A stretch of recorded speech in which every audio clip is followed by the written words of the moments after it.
Suzanne's Paparazzi Jewelry, 24/7 shopping available. 160920 is the code. Show her some love, like she showed us.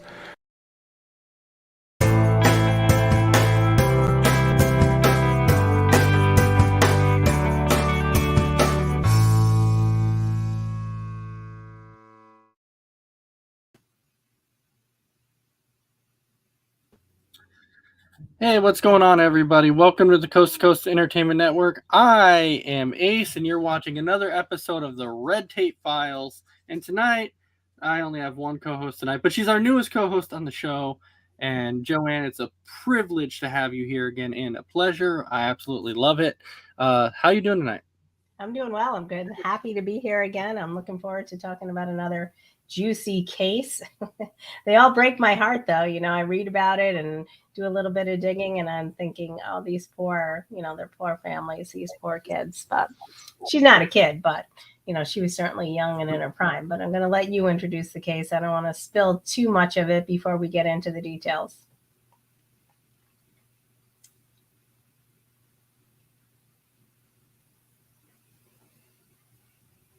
Oh, all right. I'm back. Sorry, I was kind of spinning there for a second, but I'm good now. So, anyway, jumping into it, this is kind of one of those interesting cases when you look at it. She goes by the name of Paige Rinkowski. So, when I was looking at this, I actually found some rather interesting information, and as I'm like bouncing back and forth between this information that I had and the possible clues and everything else, there was only like a few things that could pop to my mind about who could be involved. And then when I read why this person wasn't involved, I'm like, now I'm getting confused, because there was like several people that you could pinpoint that you're like, maybe this individual was involved. So before we start jumping into like clues and details, Joanne, what's your overall thoughts on this case? I'm not sure. I think that it was an abduction. I believe it was an abduction. I don't think that Paige was very close to her mother. I don't think that she would have left willingly. She had a very deep connection with her mother, as all reports would say. She was borrowing her mother's car, and her mother's car was left idling on the side of the road. If you're going to take off, you're not going to abandon your car. And not only was it on the side of the road, it was on the side of a highway, which it was well populated and traveled. So I definitely think it was an abduction. And it very well could have been, because when you think about how the whole situation went down, she was with her mother, she dropped off her mother, and then once she dropped off her mother, she went to get gas, and she figured, stop and get gas, fill up, and then she was going to head back home because her fiance at the time, if I remember right, I believe his name was Steve. It was Steve, I do believe, that he played softball. And so he was actually going to play a softball game that night. And so she was going to go over there, watch the game before going home. But as we saw, she never made it that far, because once she got gas and then she was on the highway, there was multiple witnesses that were talking about how, they drove by and she was with two African American males, and she seemed to be irate. She seemed to be very, very upset. The one guy was kind of touching her shoulder, which they said it kind of seemed like maybe he was trying to calm her down. They thought that they saw another person in the vehicle, like in the van, because I guess they were driving a van or whatever. But so what is your first thoughts on the African American men that they saw? So I'm conflicted about it. There was one eyewitness, to my knowledge, who identified those men, and I'm often it's reminiscent, especially back in 1990 when the disappearance. Oftentimes African American men were blamed for crimes that didn't necessarily happen, right? Mm-hmm. So that could have just not necessarily been true. I also think it's very interesting that they did find fingerprints on the car. And to date, they have not been identified to anyone in most instances. I mean, think about that. I mean, I've been fingerprinted numerous times for jobs, and I think that most people have their prints on file. I mean, so obviously, whomever did it is very cautious. They obviously don't have a criminal record, or their prints would have been identified by now, or they're avoiding any type of employment that would require fingerprinting. So I found that to be very interesting as well. Yeah, but from my understanding, and since you have kind of a little bit more background in this, so you might understand it a little bit more. But from my understanding is I thought that when you have fingerprints, you can pretty much put it in the database and you're going to find pretty much anybody with those fingerprints. So this is what kind of threw me off, is that they're like, well, there was fingerprints, in the vehicle. They had multiple of them, but it didn't match up in the database. So maybe you can kind of explain that a little bit more. I'm confused.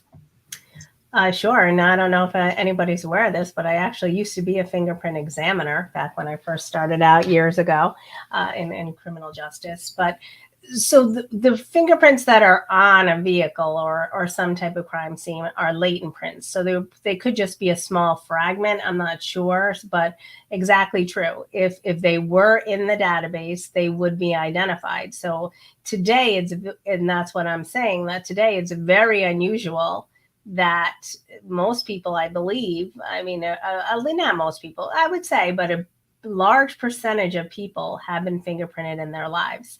And I think that whomever did this, they're either no longer alive or they're avoiding being fingerprinted. And clearly they don't have a criminal record, or their prints would definitely be in the system by now. Yeah, so Amy has a question. She's saying, do you think her boyfriend had something to do with it? I mean, so she was actually technically engaged. She had a fiance, but he did have an alibi. He was playing in a softball game that night. And so immediately they had been like, okay, we're not going to look at him. They had basically said, we're going to wash away with him. He's fine. He's cleared at this point. But that doesn't necessarily mean that he couldn't have had something to do with it, because as we know from what we read, they did have some marital problems, and that's what it said. Right. They had some problems, but remember, they weren't married. So it's much easier to walk away from a fiance than it is to walk away from a husband. So I find it hard to see what he would have gained. There was no life insurance. They didn't really share any property at that point, so they didn't share children. So I don't see what the gain would have been. There was no, I don't know if I said life insurance. So for me, I find it hard to believe, particularly since he had an alibi. And if he was involved, I think they would have uncovered it by now. And I think he would have probably been smarter than to just, to stage that on the side of the road. I mean, and what I also found interesting is that, did you read how she had deposited a large sum of money into the bank account shortly before she vanished? And that money had been left untouched. I'm sure it was been released to her family at this point, but he must have been aware of the money. And if he was looking for a monetary gain, I think he certainly would have waited until he could have taken the money out or something. I don't know what his motive could have been. Yeah, because prior to that, she was having a good day, because she had met up with one of her friends for lunch also. And the friend said that they had a fantastic time. She didn't really seem agitated or upset at that point. And so a lot of the questions that raised up at this point in time was, number one, why did she stop on the side of the road? Why? Because her family was basically at this point was saying she just wouldn't stop on the side of the road just for anybody, unless, number one, she knew the person, or number two, there might have been some like little car accident or something like that. But from what the police were saying was that there was no, markings on the car that would represent a car accident. I thought about that too. And, you know, and I was thinking about myself, regardless of whomever I know, it would be really difficult for somebody to get me to pull over on the side of the highway, even Right. if I knew them. I was thinking maybe they cut her off and forced her onto the shoulder of the road, and that's why she was agitated. Um, and then they were perhaps comforting her because, I might pull over onto a side street if it was somebody I knew, and if it was somebody that she knew. Don't you think that? Uh, they would have looked at every single African American male that she knew and started to eliminate people based on that criteria. So I'm thinking she may not have known them. I guess you could know. I guess everybody has acquaintances that our families don't know about, so that Mhm. could perhaps be true as well. That they weren't people she knew intimately, but people that she just knew superficially. Well, the biggest problem that I've run into with situations like this is, let's say when, somebody murders somebody or somebody runs away from home or something like that. The biggest problem is, and I'm not saying that it always happens, but generally you hear a family member say, "Oh well, that person would never do that." I know this person, I and it's like, really, but you think you know the person, but if a situation happens, do you really know what they're capable of doing? No, I was thinking about that today too, and I think that everybody has secrets. We all have some skeletons in our closet, and certainly I think about my own self. My parents wouldn't know every person I knew know and every interaction I have, and I think that many people and social media is a great. I mean, obviously, this is pre social media, but think about it. I mean, everybody's lives are certainly not what they're portrayed, especially on social media today. We're all looking at the lens of a filter. So I think you're 100% right there. All right, so Brandon, we are talking about Paige Rinkowski, the disappearance of Paige.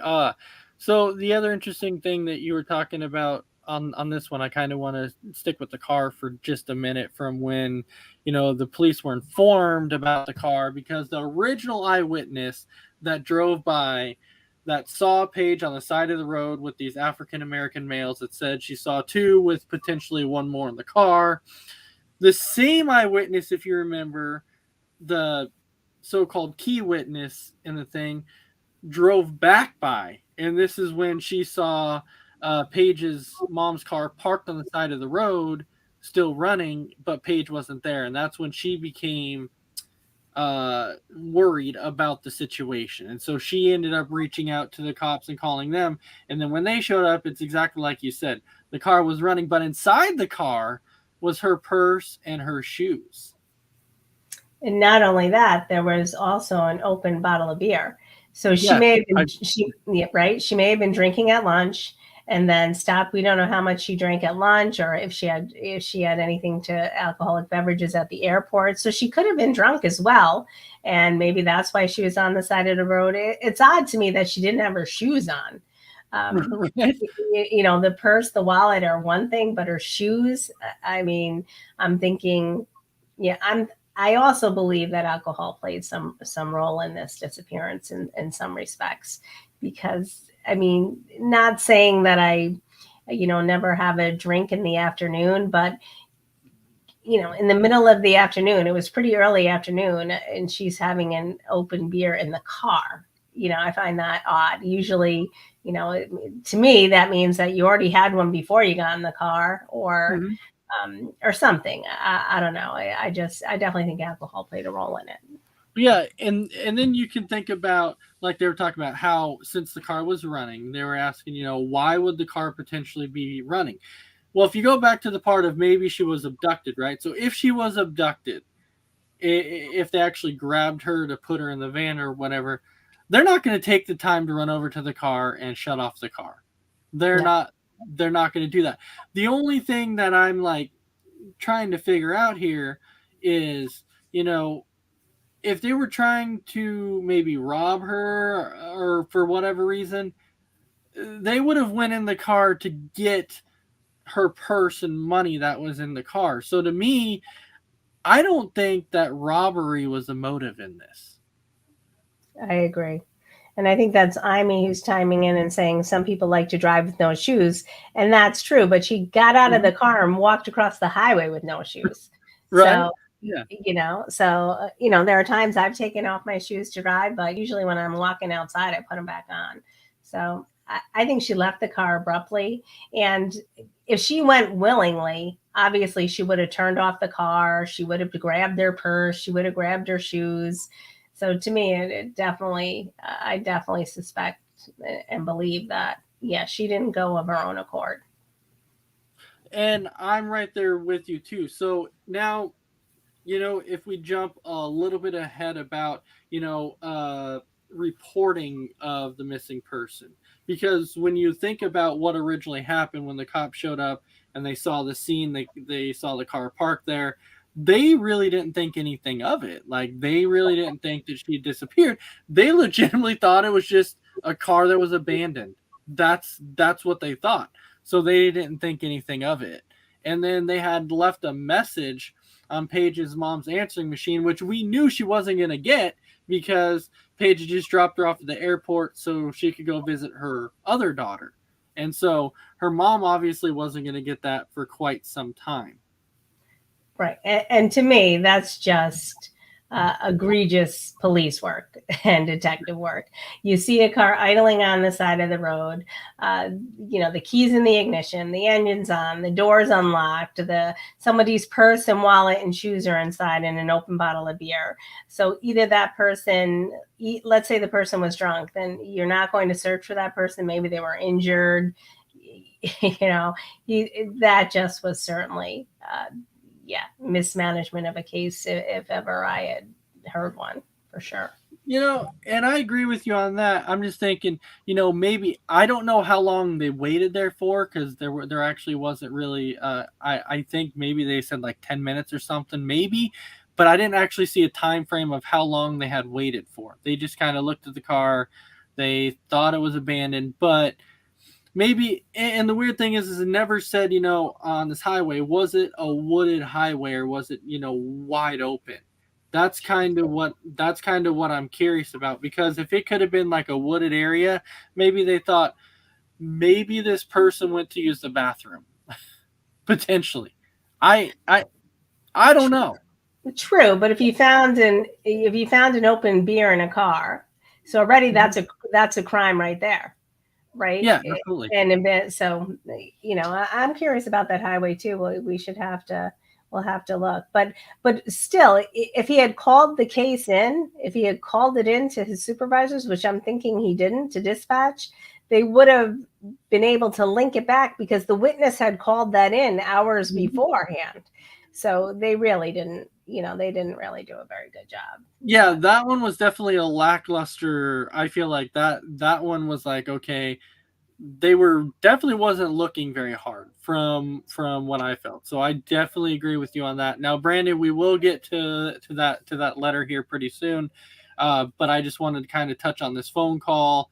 Eventually, if you remember, her fiance goes over to her house, which to me, I'm like, okay, they were getting married, but apparently from what I was putting together, because he had to drive to her house, they weren't living together. So that's maybe why. Which was very common in 1990. I mean, people didn't live together as, now it's much more accepted. But, 1990, which means she was 31, right? So she would have been born, 1960, if they were we don't know what their religion was. And so I think it was very common for people at that time to live with their parents until they got married.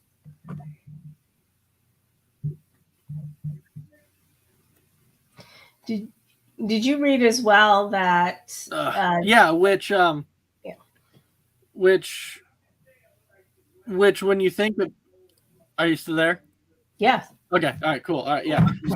So when you think about it, I personally can't tell you what it was like in the 90s on the marriage side because I was young still, so I don't know. But if you're saying it was common to where they didn't live together, that's what I'm going to go with. I'm going to simply say that, okay, they weren't living together at the time, so he didn't know until he drove over there, listened to the answering machine, found this on the answering machine or whatever. And then that's when they finally expressed their concerns to the police. But it was like a couple days later when they finally expressed and said, hey, we haven't heard from Paige, and this is very unlike Paige. So it took them, a couple days to report it. And then the police go, okay, so now we're going to look at this. So it's just kind of weird that they waited a couple days. Agreed. Yeah, agreed. And I don't know if you see Brandon's comment, but that is true. They said that in the 1980s, not long before Paige went missing, that there were 3 other unsolved abductions and murders that took place in that area.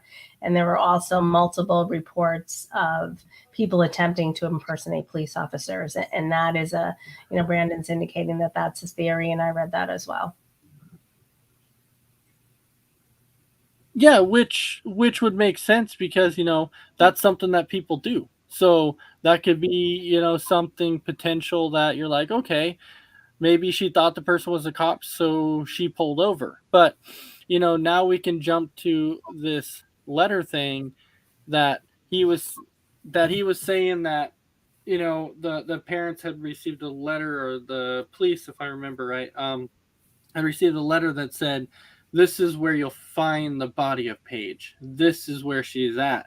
But I don't know if you remember, though, too, is that somebody came out and said that in that area that they found 2 concrete blocks that looked like there were shoes inside the concrete blocks.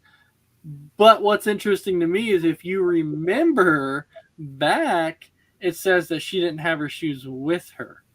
True. But they also said that the cadaver dogs did identify human remains there. They didn't find them, but they indicated that there were human remains there on that piece of property in the wooded area. But the experts searched and they excavated the area, and unfortunately, they came up empty-handed, and Paige's body was never found. And these cases that are so far removed, it's so difficult to go back and find human remains 30 years later. It is. It definitely is. But if you remember, the letter was only like 6 years later. So, but still, you would still have basically just a skeleton at this point, and it would still be hard to find. I just couldn't get past the concrete blocks with the shoes, which I'm like, okay, if somebody saw that, I don't think they would see shoes because she didn't have her shoes. So unless it was one of the other unsolved murders, maybe, who knows? Yeah. So, and sadly, Paige's mother, advocated for her, advocated for missing individuals her entire life. And, she died in 2017 without ever knowing what happened to her daughter. I mean, how torturous is that? Clearly, when in all of these cases, once your loved one is missing, how do you ever resume life? You really can't. I mean, you survive, but it's constantly pervading the rest of your life, certainly. Yeah, and that would be really, really tough, going your whole life not knowing what happened to your child, and then finally after that you finally, and then you die. So basically you go to your grave not knowing. But the interesting thing is that they did have the funeral together. So when they did it, they kind of had that little ceremony with her and her mom, because they kind of just expected that she was dead at that point. So they figured, let's just have the ceremony. They're probably not going to find her. Now, Brandon is also saying an investigation said they may have read the map incorrectly. Well, yeah, because it was a hand-drawn map. It was simply hand-drawn. That's what it was. So they were going off of what somebody drew and sent to them. And obviously, if somebody draws it, it's not going to always be the most accurate map. When you think about that letter, I mean, the letter was delivered in 1999. So that would be, when was the case? So 9 years afterwards. Yeah.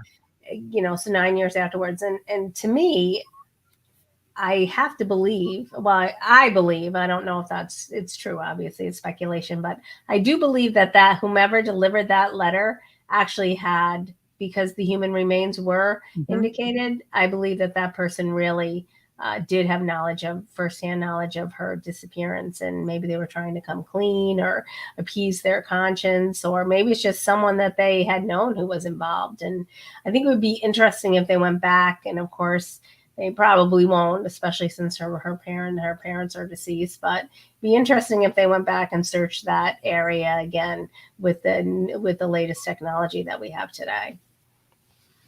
Well, yeah, especially since they, like you said, since there was some kind of remains that they found.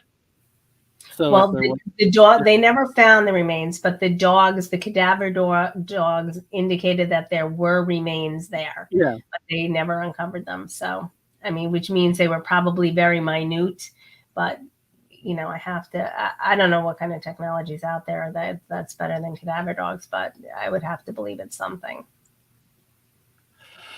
All right. Well, so before we kind of get there, I kind of wanted to get your final thought on what you feel about this case, what you potentially feel happened, and then kind of your final thoughts to go along with it.